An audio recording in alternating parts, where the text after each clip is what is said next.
আজ বানাবো নিরামিষ পনির ফুলকপি আলু দিয়ে তরকারি। তো চলো রেসিপিটা তোমাদের শেয়ার করি। আমি এবার টুকরো টুকরো করে কেটে ভেজে নিয়েছি। ফুলকপিটাও আমার ভাজা হয়ে গেছে, এখানে আলু ভাজছি।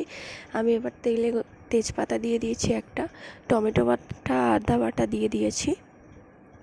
দিয়ে আমি এখানে লঙ্কা গুঁড়ো, হলুদ গুঁড়ো, নুন দিয়ে দিয়েছি, জিরে গুঁড়ো দিয়ে এবার ভালো করে কষিয়ে তেল ছাড়া অবধি ওয়েট করে আমি এখানে ফুলকপি আলুগুলো দিয়ে দিলাম।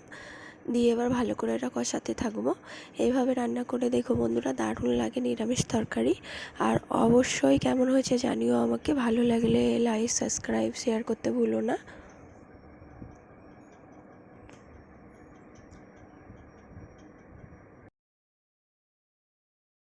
আর এখানে কষানো কমপ্লিট। আমি জল দিয়ে দিলাম। জল দিয়ে এবার আমি আলুগুলো সেদ্ধ হওয়া অবধি অপেক্ষা করবো, ফুলকপি আলুগুলো দিয়ে আমি এখানে পনিরগুলো দিয়ে দিলাম।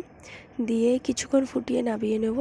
নামানোর আগে অবশ্যই একটু ঘি দিয়ে দেবে আর গরম মশলা দিয়ে দেবে।